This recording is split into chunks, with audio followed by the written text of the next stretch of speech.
We're on chapter 2 of part 2, looking at the time between the Old and New Testaments. And last week, if you'll recall, we had kind of an epilogue to the Nehemiah and Ezra story of the rebuilding of the temple, the reestablishment of Jerusalem.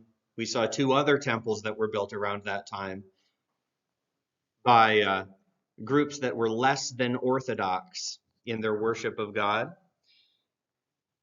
And one of those was the temple in Samaria. And in the handout last week, it talked about Alexander the Great coming, besieging Tyre, and the people from Samaria going to him and requesting. It's very possible that the temple was actually built earlier, but they made an alliance with him at that time. They won his favor. And if you recall, in the top section of that, the top paragraph, it talked about the Jewish response to Alexander the Great when he sent to them and said, you need to support me, you need to give me troops and supplies to assist me in the siege of Tyre and in my future campaign. He sent similar messages to all of the nations around there, and the high priest, because from this point on, for most of the time we're considering, the high priest is the one in charge of the country. The high priest is their king. Sometimes later on, actually in name, their king, but at least on a level of a governor here. So the high priest tells Alexander no, just because, not because he has any personal thing against Alexander, or is expecting at that time for Darius to win, Darius III, the king of Persia. Persia is losing at that point. So it's actually a very courageous thing that the high priest did, saying, as long as Darius is alive, I have to keep my oath to him. I have sworn not to bear arms of any sort against him, not to oppose him, and I need to be true to that. And we're going to take a step back today and at least start looking at the life of Alexander the Great himself. Because although he wasn't Jewish, he did have an incredible impact on Jewish history. And almost everything else we learn about in this time happened either directly or indirectly because of him. So, this is Greece. Once upon a time, Greece was not a single nation. Today it's one country. Back then it was more of an area. There was a similar culture that all of these people had, but they weren't all the same government. You had a city-state system, especially in the south. You had Athens and you had Sparta, and they were the 2 most powerful city-states. And they exerted influence on other smaller cities and areas around them. So Athens controlled an area, and you can see that in yellow. And I don't know what language this map is in, but where it says Mer-Ege, whatever it is, that's the Aegean Sea. That's usually what we call it. So Athens basically controlled the Aegean Sea at this point, the whole coast all the way around. And this isn't the time of Alexander the Great. We're backing up a little bit. This is, Athens is yellow. The territory of Sparta is the pink down there in the south. So it included Corinth. If you look really hard, there's an isthmus, if that's how you pronounce it. There's water that goes between the 2 sections of Greece. And just about the whole pink part is on that southern part. And right on the border, right, that little land bridge between the two sections is where you find Corinth, if you're curious where Corinth was. And then Sparta itself is down in the south of that southern section. So you have Athens, you have Sparta, the blue stuff. It's just people who weren't affiliated with other people. They were independent, not under the control of either of those. And then up in the north, you have that little orangish area called Macedonia. And if you remember the book of Acts, the name Macedonia came up. It was a region. Paul had a vision of a man from Macedonia calling him to go there to preach there. And that's where you have Philippi. Philippi was in Macedonia. So it was part of Greece, but it was its own distinct entity. It was under its own government. So this situation is not how things remained. And you see the Persian Empire over there in the purple. And their area, of course, goes far beyond that. But they were right next to Greece. Greece felt under constant threat from Persia. You'll remember Xerxes, Esther's husband. He tried to make a campaign into Greece. He got a good long way, had to go back, was ultimately defeated there. But the Greeks really held that against him. There was constant conflict between Greece and Persia for just about as long as the Persian Empire was there. But there was also conflict between the Greeks themselves, specifically between Athens and Sparta. And one of the most famous wars in history was the Peloponnesian War between Athens and Sparta over and as you can see from the dates there, from 431 to 404 is how long that war lasted. So it lasted an incredibly long time. And it doesn't really matter for us, except for the fact that it left the Greek city-states in the south. It left Athens and Sparta weak, significantly weaker than they were before, with a lot less influence than they had before. And it was about 60, 70 years after this. Sparta won the war, by the way. But in the long run, it wasn't much of a victory for the nation, well, for the area as a whole. So about 60, 70 years after this, you had Philip of Macedon. This is a little statue of his head. And the lighter area is where Macedonia used to be when Philip came to power. And the darker color is the lands he conquered.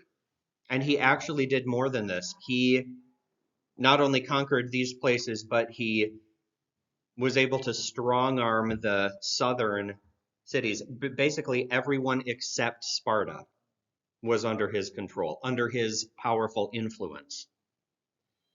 And there was a thing called the Corinthian League down there between the cities, an alliance basically against Persia. So Philip II of Macedon worked through war and diplomacy both to unite the kingdoms of Greece, bring them together, make one at least sort of nation out of them. And he was able to do this because of their shared hatred of Persia. That's what really brought them together more than anything else. And he planned ultimately to invade Persia, at least into Turkey, the Asia Minor, and drive them out, drive them away from Greece, give them a buffer, and possibly even, we don't really know how great his ambitions were. It's very, very likely he would have stopped before Alexander did. It would be hard to top Alexander's own ambition. But Alexander was Philip's son. So Philip II, the guy who united Greece, had a son named Alexander. And this is a picture of him training with Aristotle. His father, Philip, really cared about Alexander, wanted him to have the best education possible, had great plans for the kid. And so he brought in the very best teacher, the best philosopher he could find, which at that time was Aristotle, to teach Alexander, to pupil him. And Alexander had an interesting relationship with his father. His father was very proud of him, very ambitious on his behalf, wanted great things for his son, fully expected to leave the kingdom to Alexander upon his death. But there was also a lot of tension there from Philip II's relationship with other women besides Alexander's mother, having other kids that were seen by some to threaten Alexander's right to rule, although he was a legitimate son himself. He wasn't fully... Okay, I don't want to go too deep into that situation because I don't remember the details. But he wasn't as fully Macedonian, is what I seem to remember. And that was a big deal. See, even though they were all part of what we would call today Greece, they saw themselves as very different, the Macedonians and then the Greeks in the south. So Alexander was incredibly ambitious, incredibly proud. He actually would get irritated every time he heard about his father having a victory.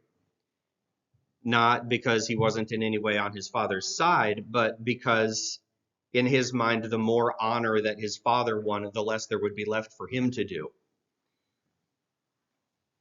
He was very ambitious, and he had some conflict with his father as well. Went away for a while, came back.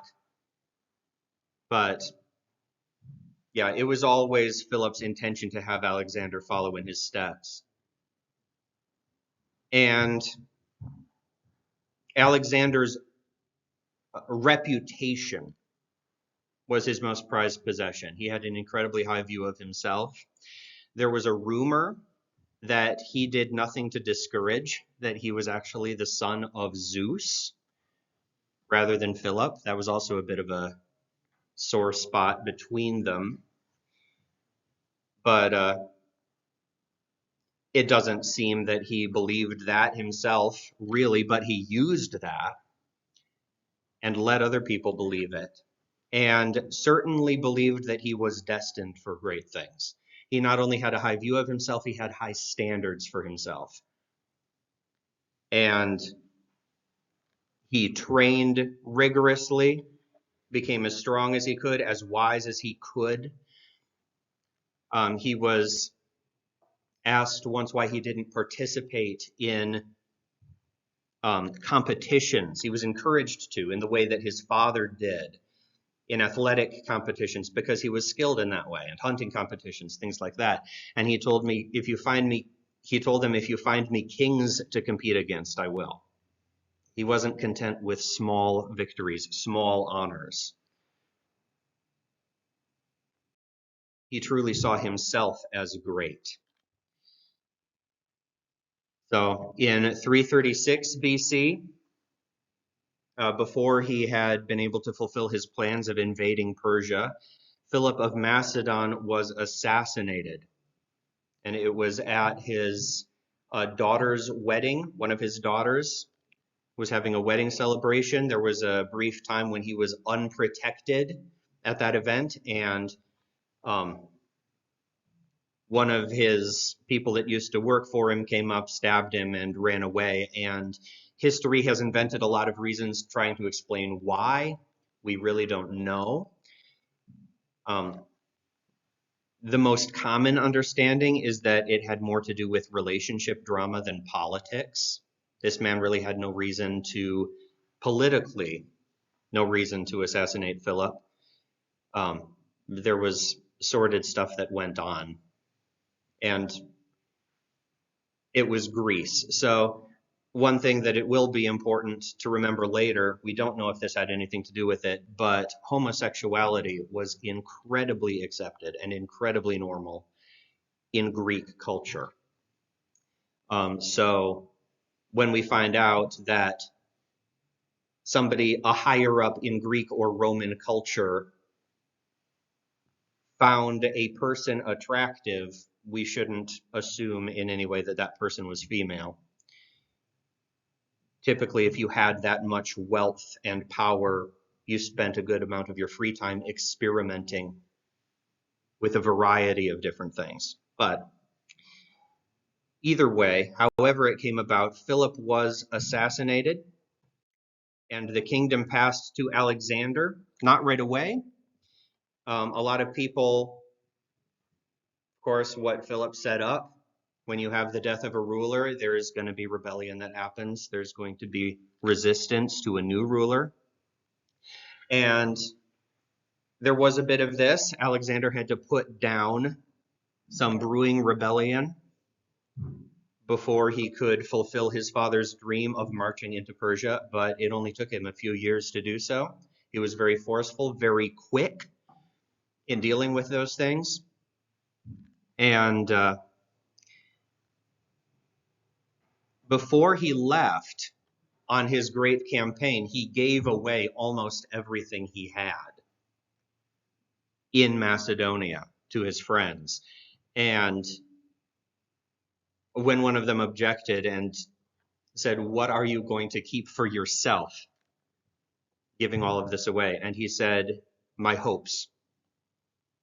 All of his possessions, as he viewed them, were ahead of him in Persia. He was completely confident that it was his birthright, it was his destiny to conquer the Persian Empire.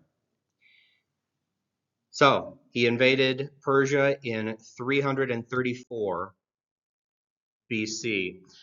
And let's go to the book of Daniel, chapter 8. Daniel chapter 8, starting in verse 3. Daniel, having a vision here, says, "Then I lifted my eyes, and behold, a ram, which had 2 horns, was standing in front of the canal. Now the 2 horns were long, but one was longer than the other, with the longer one coming up last." So we've already seen Daniel's vision of the 4 beasts and what they represented. This is a different vision, but related, still talking about the kingdoms to come.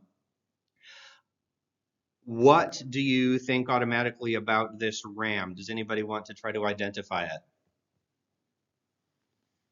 It has 2 horns, one larger than the other, with the longer one coming up last.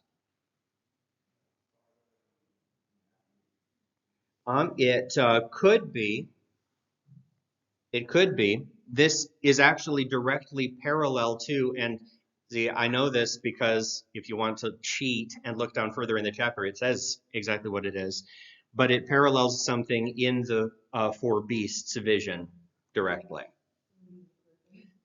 Yes. Yep, remember the bear that was higher on one side than the other because it was 2 kingdoms, 2 kings together. One was stronger than the other. And that's what this ram represents as well. The ram is Persia. And again, it says that. I'm not guessing. And then I saw the ram butting westward, northward, and southward, and no other beasts could stand before it. Nor was there anyone to deliver from its power, but it did as it pleased and magnified itself. And that's what the Persian Empire did for quite a long time, several generations. They lasted longer than the Babylonian Empire before them. And while I was considering, in verse 5, behold, a male goat was coming from the west over the surface of the whole earth without touching the ground. And the goat had a conspicuous horn between its eyes. Then it came up to the ram that had the 2 horns, which I had seen standing in front of the canal, and it ran at it with its strong wrath. And I saw it reach the side of the ram, and it was enraged at it. And it struck the ram and broke its two horns in pieces. And the ram had no strength to stand in opposition to it. So it threw it down to the ground and trampled on it, and there was none to deliver the ram from its power. So this, as we find out further down, was the king of Greece. In verse 21, actually, let's start in verse 20. Gabriel's explanation of this, the ram which you saw with the two horns is the kings of Media and Persia. Now the shaggy goat is the king of Greece, and the large horn that is between his eyes is the first king. So Alexander wasn't literally the first king that Macedonia ever had, but he was the first emperor of the Grecian Empire, the empire that later split, as we'll see later. So Alexander the Great is talked about in the Bible, not by name, but he's in there. He's part of the prophecy of what would happen in this time. And of course, it was prophesied that he would destroy Persia, and we know that he did very decisively. He was smaller in numbers. His army was very much inferior to the Persian army. On paper, it shouldn't have worked, but he had a drive, he had a courage, and he was given an incredible opportunity. As he and Darius III were approaching each other, Darius, for some reason, trying to outmaneuver him, or if it was just a mistake, however it happened, passed behind Alexander, and Alexander and his army were able to circle back and fight them in a very tight place, a small place where Darius's army, the size of it, didn't work to his advantage. And the battle very much went the way of the Greeks and the Macedonians. They defeated Darius. He didn't die. Because remember later when Alexander sent a message to the high priest, as long as Darius III lived, he couldn't comply with Alexander. But yeah, so Darius got away, but his camp was plundered. His wife and daughters were captured. Alexander treated them very well. And he lived for his reputation, as I said. And there was more to his reputation in his eyes than just being a powerful king, just being a great conqueror. He wanted to be known as a good king, a merciful king, a generous king. And that is exactly what he became known as. He was very polite even to his enemies, at least to the wealthy and influential. The common people didn't always fare as well. But even Darius III respected Alexander greatly. So after his defeat of Darius, Darius ran away. Alexander turned south, and that's when he went and besieged Tyre. And we have what we saw in last week's handout. And again, the high priest at that time felt bound to his oath of loyalty to Darius, since Darius was still alive. So, would you like to hand out these quick? Thank you. And actually, I need one.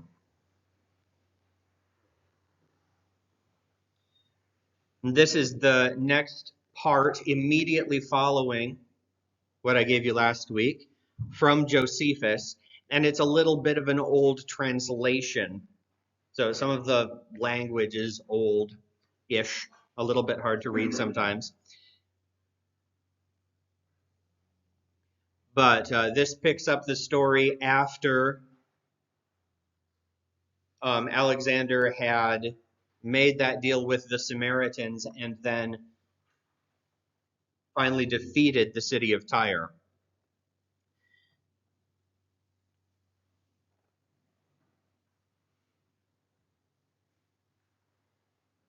And starting at the top of the front there, the page with the most text, says, Now Alexander, when he had taken Gaza, made haste to go up to Jerusalem.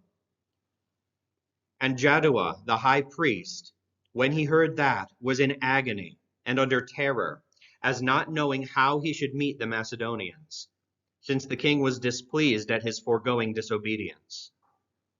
He therefore ordained that the people should make supplication and should join with him in offering sacrifices to God, whom he besought to protect that nation and to deliver them from the perils that were coming upon them. Whereupon God warned him in a dream, which came upon him after he had offered sacrifice, that he should take courage and adorn the city and open the gates, that the rest appear in white garments, but he and the priests should meet the king in the habits proper to their order. So, in other words, in their priestly garments. They're supposed to go out, they're supposed to decorate the city, open the gates, go out peacefully, the priests in their priestly garments, without the dread of any ill consequences, which the providence of God would prevent. Upon which, when he arose from his sleep, he greatly rejoiced and declared to all the warning he had received from God, according to which dream he acted entirely, and so waited for the coming of the king. So he did everything that the dream told him to do. And when he understood that he was not far from the city, so when he, Jaddua, the high priest, understood that Alexander was not far from the city of Jerusalem, he went out in procession with the priests and the multitude of the citizens. The procession was venerable, and the manner of it different from that of other nations. It reached to a place called Sapha, which name, translated into Greek, signifies a prospect, for you have thence a prospect both of Jerusalem and the temple. So it was just a place where you could see both Jerusalem and the temple from. And when the Phoenicians and the Chaldeans that followed him thought they should have liberty to plunder the city and torment the high priest to death, which the king's displeasure fairly promised them, the very reverse of it happened. So Alexander's army expected to conquer and plunder Jerusalem at this time. And it seemed that that was going to happen because of their disobedience, because they didn't make an oath to him, but remained true to Darius. The very reverse of that happened, though. For Alexander, when he saw the multitude at a distance, in white garments, while the priests stood clothed with fine linen, and the high priest in purple and scarlet clothing, with the mitre on his head having the golden plate on which the name of God was engraved, he approached, so the turban described in Exodus, he approached by himself and adored that name and first saluted the high priest. So he did homage to the name on the turban, making it clear in the account that Josephus has here that he wasn't honoring Jaddua himself, he was honoring the name of his turban. What was actually going on in Alexander's heart might be more difficult to say, but either way, he saluted the high priest. The Jews also did all together with one voice salute Alexander. They greeted each other and encompass him about. They surrounded him, whereupon the kings of Syria and the rest were surprised at what Alexander had done and supposed him disordered in his mind. However, Parmeno alone went up to him, one of Alexander's men, and asked him how it came to pass that when all others adored him, when all other people adored Alexander, he should adore the high priest of the Jews. To whom he replied, I did not adore him, but that God who hath honored him with that high priesthood. For I saw this very person in a dream, in this very habit, this very outfit, when I was at Dios in Macedonia, who, when I was considering with myself how I might obtain the dominion of Asia, exhorted me to make no delay, but boldly to pass over the sea thither, for that he would conduct my army, and would give me the dominion over the Persians. Whence it is that having seen no other in that habit, that kind of outfit, and now seeing this person in it, and remembering that vision, and the exhortation which I had in my dream, I believe that I bring this army under the divine conduct, and shall therewith conquer Darius, and destroy the power of the Persians, and that all things will succeed according to what is in my own mind. Okay, so this would not have been the only omen Alexander saw. There are others. Plutarch, the historian, mentions several that encouraged the people, and this would have just been another omen, another confirmation for Alexander. He didn't become a worshiper of God at this point or anything. He stayed true to his old gods, but he was encouraged by this. And has the story been embellished a little bit by just the memory of the Jews of this incident? Maybe, but they certainly had an interaction with him, and they certainly were not destroyed by him. They joined with him peacefully. And when he had said this to Parmenio,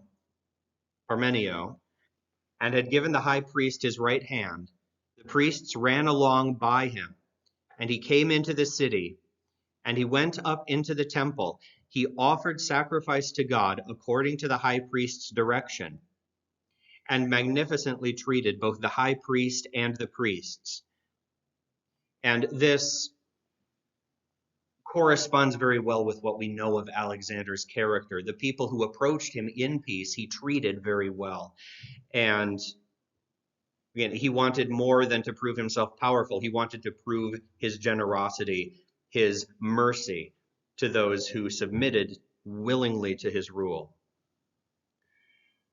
And when the book of Daniel was showed him, wherein Daniel declared that one of the Greeks should destroy the empire of the Persians, he supposed that he himself was the person intended.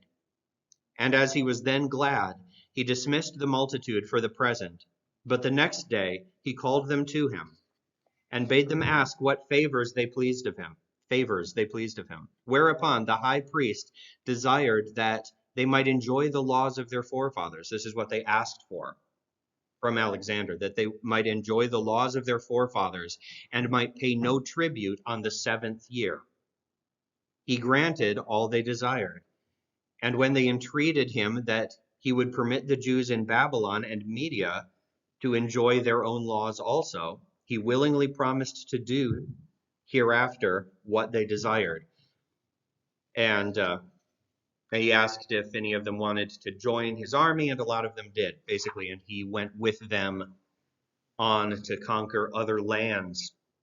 So this is the Jewish memory of their interaction with Alexander the Great when he came to Jerusalem. And very likely, of course, the passage of Daniel that they read him was the passage we just read a little bit ago, which very clearly says the king of Greece, the first king of Greece, will destroy the kingdom of Persia. And that same fact comes up, as you see at the bottom of that page there. The place showed Alexander might be Daniel 7:6, 8:3 through 8, which we just read, or 20 through 22, which is the interpretation of 3 through 8, or 11:3. Some or all of them very plain predictions of Alexander's conquests and success. And whether all of this happened exactly as they say that it did or not it does demonstrate very clearly that the Jews believed the book of Daniel was that old. And that's an important point. A lot of people believe the book of Daniel was written after these events, in the time of the Maccabees or even afterwards, because of the things it describes and the detail that it goes into, especially in chapter 11. But it was their understanding, and this story came about, and it might be very, very true. It might have a few embellishments, but the book of Daniel, in their understanding, was an old book. It happened before, it was written before the events that it described. And it certainly described this. And Alexander was correct, very correct in understanding himself to be the horn on that goat, the king who would conquer Persia. So Israel became part of Alexander's empire in 332 BC. This is what Alexander did, his whole route that he took. So you see, he started up in Macedonia, in Greece. He crossed over into Asia Minor, into modern-day Turkey. And when he got kind of into the little armpit of Asia Minor and right there. Oh, yeah. Right there. The Battle of Issus. That's the battle where he defeated Darius. And from there he marched south. And you can see Tyre if you look really closely on the map. He went south from there into Egypt. And while he was in Egypt, he founded the city of Alexandria.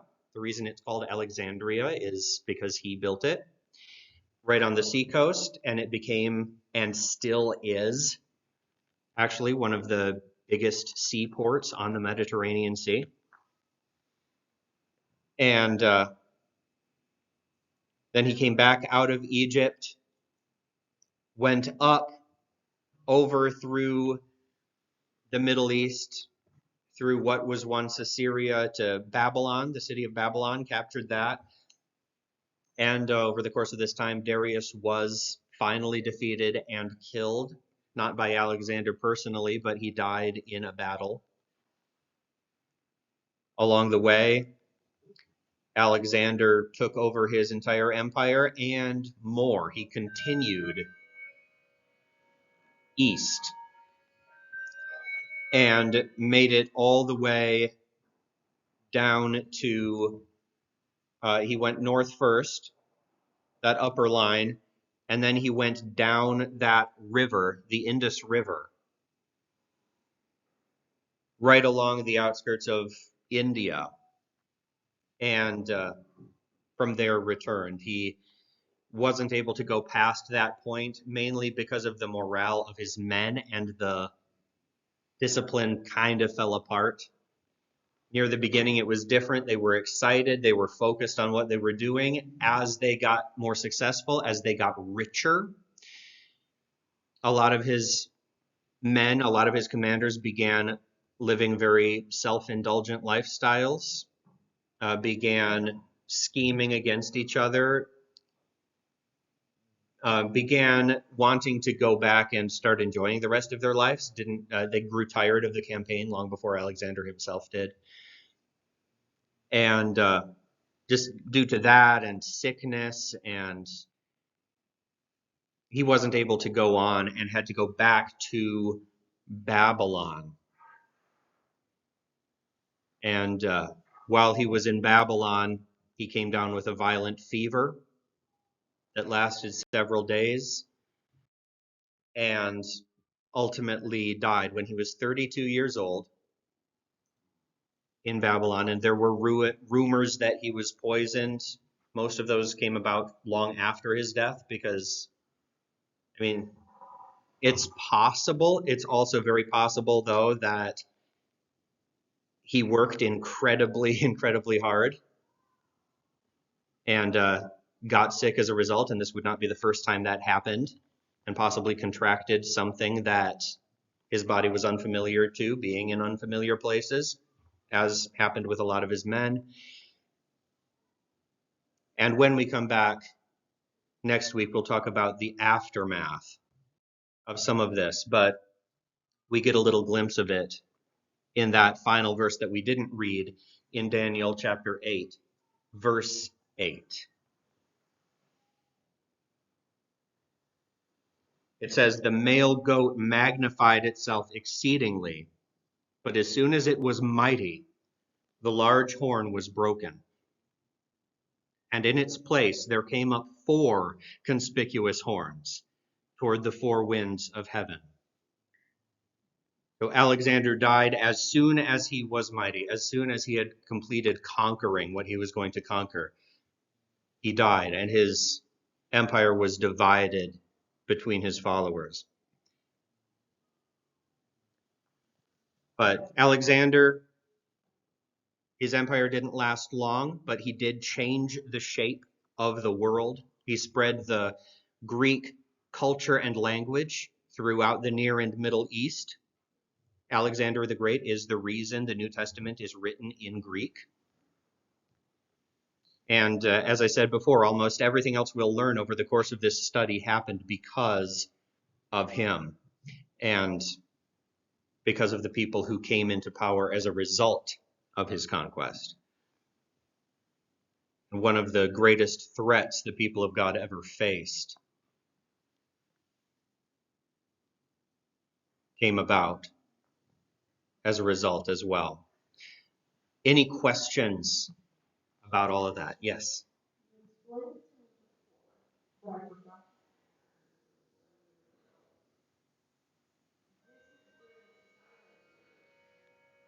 Yes.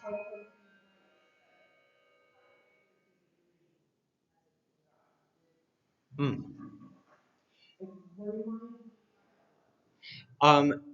The silent years, they recognized that there was no prophetic succession, but visions were not out of the question. Special dreams were not. Even prophecies were not. There just wasn't a prophet with authority. And we remember even in the time of the New Testament, there are references. Sorry, we're right at the end of our time here, but there are references to people getting prophetic insight, people like Zechariah and Simeon, sorry. And even the high priest at the time of Jesus, Caiaphas, said, "Is it not better for one man to die for the people?" And he received that just because he was the high priest, not because he was a legitimate prophet like the next in a succession, or even because he was close to God.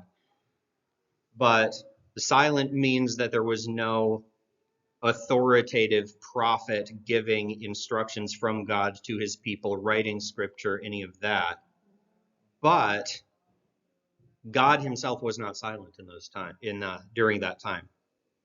He's still just kind of like he continued to speak through prophecy in the time of the New Testament to his church. We don't all have it all recorded in scripture. Not all of it had apostolic authority, but there continued to be prophecy to some extent. Yeah, good question though. Anything else?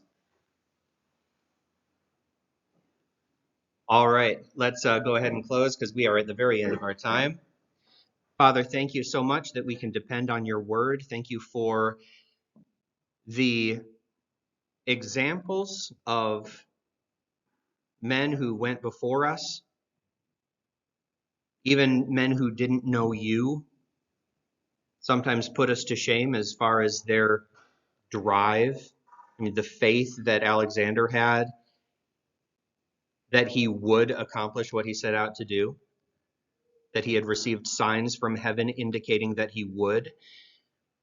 And we know that the things that we have received from you, the good works that you have prepared for us, the work that you have started in us, you will carry on to completion. Help us not to be complacent because of that fact, but to work all the harder, to discipline ourselves, as Paul says, to be men of courage, to be strong in light of that faith, and fulfill the purpose that you have for each one of us. Help us to worship you sincerely this morning. In Jesus' name, amen.